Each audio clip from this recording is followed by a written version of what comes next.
I hope everyone is having a fabulous Friday so far. I am back with my cozy little read-alouds of Blended. I've got my fake fireplace going. I'm all finished with my coffee for the day, but I do have my water bottle, little stickers full of water to help me with my reading. So yesterday we read a short amount. We read up to chapter 11, and we actually got to see our character Isabella go to school and meet a few people from her school, including some boys that are a little bit troublesome. Might be some romances developing there. We saw the first exchange day where Izzy's parents, her mom dropped her off for her dad. We learned a little bit about her parents, her mom's boyfriend and her dad's wife, about their situation, as well as her stepbrother. So quite a bit to unpack and a short amount of reading. I'm going to go ahead and get to it, starting with chapter 11. It's starting off with Dad's Week. Here we go. My father, Isaiah Maxwell Thornton III, landed a position as a lawyer at the biggest bank in town when he moved back. He specializes in complicated banking cases, something called investment banking. I've heard him say it. I'm not exactly sure what it means. Same girl. But I do know all the money he deals with belongs to somebody else. I figure he must be good at his job though, because he always has a lot of cash to spend on me. He drives a brand new black Mercedes with all the frills. Man, that car sure does smell good. The seats are so soft that they sort of hug you when you sit down. We never eat French fries in Dad's car. He also likes to dress up. He wears 3-piece suits, crisp white button-downs, cufflinks that match his ties, button-down and button-up. That's my dad. I feel like he's more comfortable when he's dressed like that. He once wore a suit when we went bowling. No joke. I made him take off the tie and the jacket and roll up his sleeves. This isn't the opera, Daddy. Why are you always so proper? I asked him when he picked me up from school one day. He gave me a look, but he loosened his tie. I thought we might stop by Target, he said instead. I know you like that place, and you might want to get a t-shirt or some jeans or something. Yeah, that would be cool, I told him. But you gotta learn to chill, Dad. Maybe you can get some, ordinary clothes for yourself while we're there. You look like you're the president of a company or something. I gave him this sad head shake. So he completely took off the tie, but he couldn't bring himself to wrinkle his shirt by rolling up the sleeves. Pitiful. Mom, on the other hand, has a dozen pairs of leggings. She has 3 well-worn pairs of jeans and probably a million cool t-shirts. She likes t-shirts that have clever sayings. Last week, she wore one that said, "Teach your kids about taxes. Eat 30% of their ice cream." Her shirts always make me laugh. Now, Dad, he will wear a shirt without a collar and even jeans on the weekends. But he sends them to the cleaner, so there's a crease down the center of each leg, like Sunday pants. Pitiful times 2. So sounds like her dad's big deal, pretty fancy, and her mom is not as much. Her mom maybe is more laid back. She doesn't have the kind of career or makes the same income that the dad makes. So you see, kind of a split there. And by the way, Daddy, you gotta stop ironing your jeans. Nobody does that. I told him as we walked from the car towards the giant red circle Target sign, and he just laughed. Then he looked at my torn frayed jeans. And you think those are a fashion statement? He asked, smirking. Yep, they even sell them here. And they're not cheap, I reminded him with a laugh of my own. You look impoverished. And that's bad? For my daughter, yeah. His face grew serious. Here's the thing. I think it's important we look our very best at all times. We like you and me? I asked, even though I knew what he really meant. He sucked his breath in slowly. No, Isabella. Like us. Like people of color. Like black folks. That we. I cocked my head. Why? It took him a few clicks before he finally said, the world looks at black people differently. It's not fair, but it's true. I was already aware of this, but I didn't think Dad had ever been so direct about it. Mom, for sure, never would have had this conversation with me. So I flat out asked, does the world look at me that way? He answered without hesitation, yes. But what about the mom half of me? To me, that's probably the best half of you, the part that makes you smart and funny and lovable and just plain cute, he told me with a big smile. But that has nothing to do with skin color or race, and everything to do with the flavor of Kool-Aid you turned out to be. Do you understand what I'm saying? I nodded. Then his face got serious again. But the world can't see the inside of a person. What the world can see is the color. The doors at Target opened with a welcoming swoosh, and I was instantly distracted. Yeah, Target does that to me. Me too. I feel at home. They got stuff I need, stuff I don't need, stuff I didn't even know I wanted. Neatly placed and waiting for me. I love that place. I was trying to handle what Amani calls all the feels I was getting right then. Dad was oblivious to the feels and kept on talking. For instance, did you know that there are people in this store, in all departments actually, who walk around looking like ordinary customers but are really security police making sure no one is stealing? For real? I looked around. There was an old lady with a shopping cart full of cat food and 3 tennis rackets. Maybe she was one. Or that bearded guy who was carrying one of those red blankets. He was buying Cheerios and Diet Coke. Dude, you need some milk. Dad put his hand on my shoulder. And even though it's not fair, black folks are followed more than others. A friend of mine filed a lawsuit a few years ago for a young man for this very thing. I slowed down. I felt like my head was popping, the Target magic fading a little. Well, then we shouldn't shop here anymore, I declared, as if my few dollars would make a difference. Won't matter. Like I said, every single department store, grocery store, even the dollar store has security personnel. I just never thought of that, I said, fury building inside me. Well, then I'll never shop again. He just gave me his you are crazy girl look. Ha, not my Isabella. The shopping queen, yeah, she'll be back.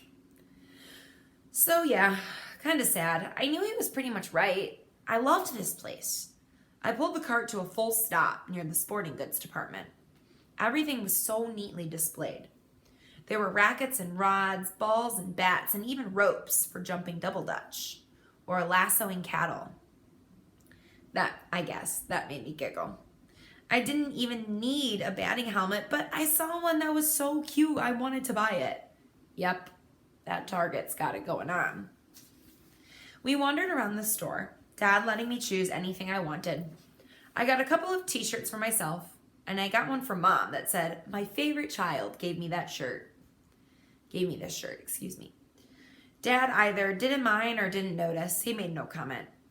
I also picked up some hair gel and scrunchies and a new pair of sneakers, gold ones. Amani and Heather would love them. I was looking, but I couldn't spot anybody who might be secret security. I wondered if Mom ever thought about this kind of stuff when she shopped. Probably not. She's got that stupidly perfect, straight, honey gold hair and is pale and incredibly pretty. Random people have stopped her to ask if she's a model.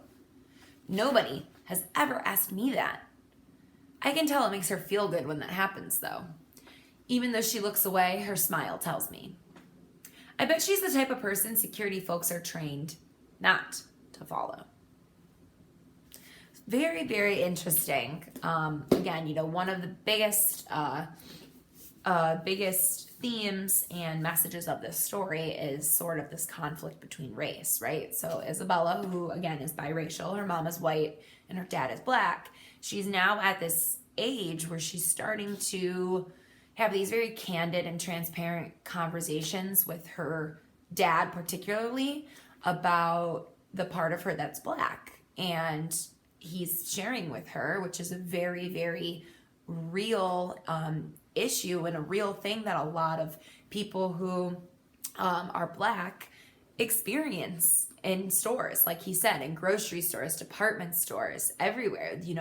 A lot of there's security personnel, and then of course there are people who are trained to follow a certain type of customer.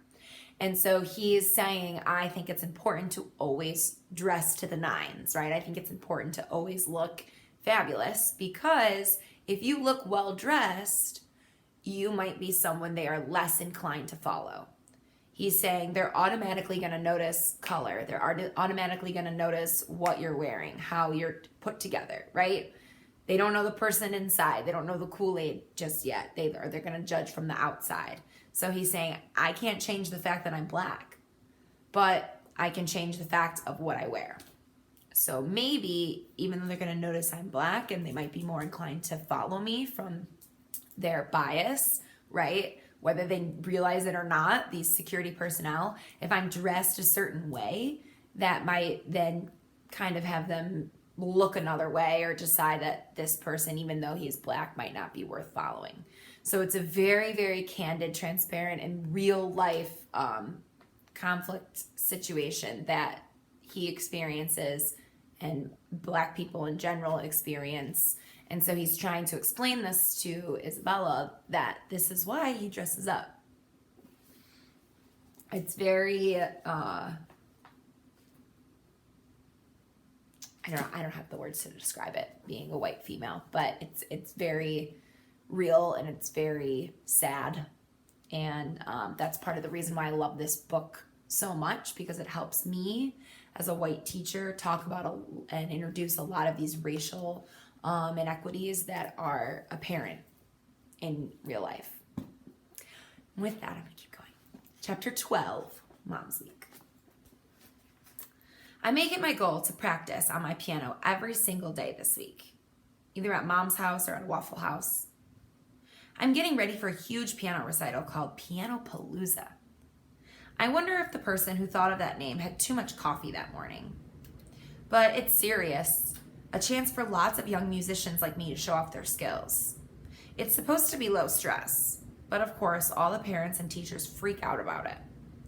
So then it becomes high stress. The planners call it family friendly.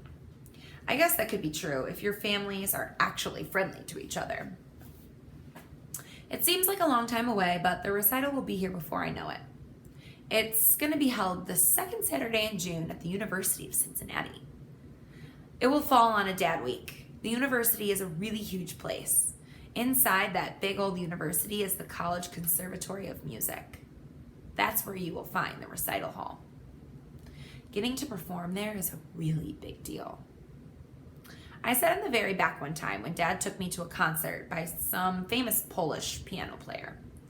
There's a performance quality piano on stage with really loud speakers hooked up to it, and rows and rows and rows of seats, about 150 of them. The walls and floors are lined with old-time gleaming wood, and the sound is amazing. Every perfect note a student plays rings out like a clear crystal bell, but every mistake echoes like thunder. Sounds like she's nervous. Chapter 13, Mom's Week. When John Mark picks me up from school on Friday, he seems to be in a really good mood. He drives this monster huge Ford truck, the kind where if another guy driving a monster huge truck pulls up beside him, they both start all nodding at each other. and then revving their engines. On his radio, somebody named Dolly Parton is belting out a country song about some love gone wrong. But John Mark, he's all smiles. How about we go rolling and knock down some pins? He asks as I click in my seatbelt. Your mom is off early tonight and there's no school tomorrow. Sounds good, I tell him. John Mark is the manager of Scatter Pin Lanes, so I get lots of chances to up my game. Sounds like it's right up my alley. He groans. Spare me the weak bowling jokes. Spare me? I hit back, slapping my forehead. I'm getting ready to go all the way. Nothing but strikes. She's making puns and jokes about bowling. Who are you talking to? He replies, puffing his chest. When I throw a turkey, don't start shaking. You might throw 8 in a row, I shoot back. But can you finish? I put my hands on my hips, sort of. The seatbelt cramps my style. Be afraid, because I'm rolling 8, he tells me as we drive to the Scatter Pin Bowl. Yeah, 8 gutter balls. Let's go hit him, he roars. His face is bright pink with laughter. I hear the bowling thunder, I tell him, and my lightning is about to strike you down. Yep, bowling humor, bowling jokes. Gotta love it. When we get there, Mom's already all set up. She ordered mozzarella sticks for me, a pizza for the 3 of us, and Cokes all around. Zeke, the assistant manager, waves and gives a thumbs up. I run back to John Mark's office. I grab my ball and shoes, and I hurry back out to the lanes. I was teasing John Mark about the bowling thunder, but I gotta admit, I really do love this. The balls whizzing down the oiled wooden lanes, the sound of the pins falling, and the cheers or groans of folks who got that strike or ended up with a gutter ball. That would be pretty sweet if you had like a family member that owned or worked at a bowling alley and you got to just like bowl all the time for free. I would love that. Mom's totally into it too. She has a surprisingly strong arm swing. She throws straight and true. Her delivery is like lethal. Me, I'm still learning. But John Mark says if I played in a league with other kids my age, I'd destroy them. When it's my turn, Mom's got my back. Quit throwing baby balls, she cries. Blow a rack, Izzy. You can do it. Come on, Izzy. John Mark joins in as I take my stance. You got this. 10 in the pit, Izzy, Mom cries. Smash the pocket. I pull my arm back and I swing it forward and I let the ball go. Whoa, perfectly aligned with the center arrows. I am unstoppable. Awesome, Izzy, John Mark yells. A perfect pocket shot right in the center, kiddo. Strike, Mom cheers. Again, woohoo. That's my baby. And the pins fall with a resounding clatter. I dab, all proud. I am amazing. I crow to whoever's around here. I don't think this book was written before the dab, so I don't know if that's actually what it was meant to do, but I'm going to do it anyway. As Mom takes her turn, I check out all the folks there. The mother who's letting her kid have a bowling birthday party, the league players in their matching orange or blue or purple striped shirts, and the couples on dates taking turns and intently checking each other out as the other one bowls. I watch the lady with bright pink leggings that are way too tight and a family of 6 dressed exactly alike in black and red pajamas. To my left is a balding man who's bowling with an even older gray-haired woman. His mom, maybe? I cheer for the little kid with a tiny child-sized ball who finally hits a pin and try not to stare at the man with so many tattoos that I can't see his natural skin. John Mark's got bunches of tattoos, but this dude's tats make his look like kindergarten drawings. I breathe deep. It smells like fun in here, like family, like happiness, and pizza, of course. It's late when we finally leave.